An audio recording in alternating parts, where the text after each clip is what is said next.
Bom dia, eu sou Carlos Cabral e esse é o Cyber Morning Call, edição 765 de 15 de abril de 2025. Ontem, o pesquisador da Trend Micro, Fernando Mercês, documentou uma nova campanha em que o malware para Linux BPF-DOR foi identificado em ataques recentes contra empresas dos setores de telecomunicações, finanças e varejo na Coreia do Sul, Hong Kong, Mianmar, Malásia e Egito. O BPF-DOR é um backdoor observado pela primeira vez por pesquisadores da PwC em 2021 e que a Trend o associa a um APT chinês chamado Earth Blue Crow, mas que é mais documentado como Red Mansion. Esse backdoor, projetado para atividades de cyberespionagem, se destaca por utilizar técnicas de filtragem de pacotes por meio do Berkeley Packet Filtering, ou BPF, de modo a ativar uma shell reversa, permitindo a movimentação lateral em redes comprometidas e o acesso a dados sensíveis.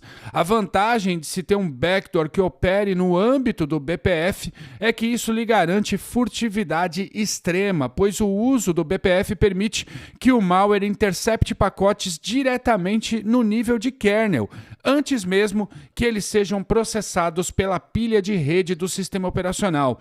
Isso significa que firewalls, IDS e ferramentas de monitoramento tradicionais muitas vezes não veem a comunicação maliciosa, pois ela nunca chega à camada de aplicação.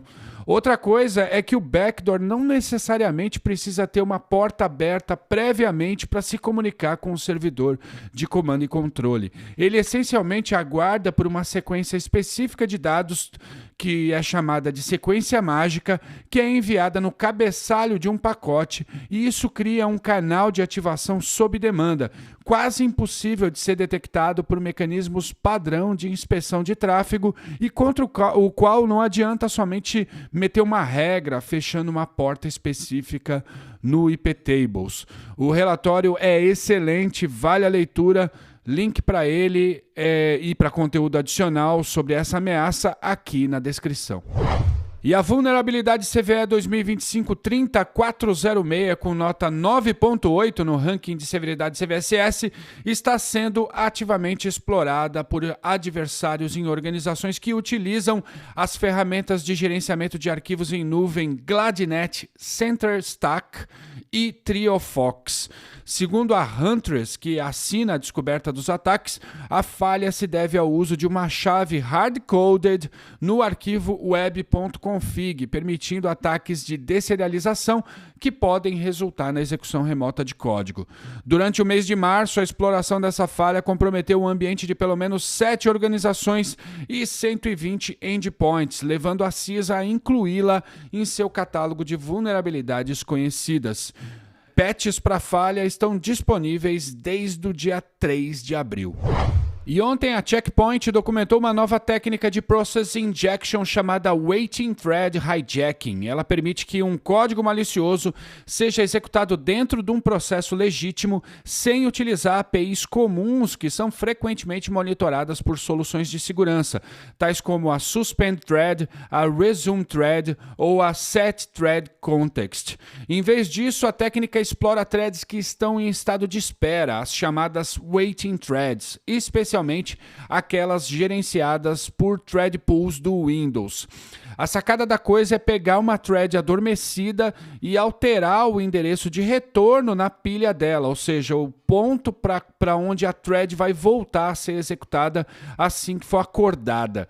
Quando a thread é finalmente ativada por uma razão legítima qualquer, ela retoma a execução não para onde deveria, mas para o shellcode malicioso. E após executar esse shellcode, o código pode redirecioná-la de volta para o endereço legítimo, evitando instabilidades que poderiam chamar a atenção. Assim, a Waiting Thread Hijacking evita o uso de APIs e permissões que são comumente monitoradas por soluções de Endpoint Detection and Response. Além disso, a Check Point demonstrou que é possível dividir as etapas de injeção entre diferentes processos filhos, dificultando ainda mais a correlação de eventos maliciosos por ferramentas de segurança baseadas em assinaturas comportamentais. Por fim, a Morphisec documentou um novo trojan de acesso remoto chamado Resolver Rat, que tem sido usado em ataques contra organizações dos setores de saúde e farmacêutico.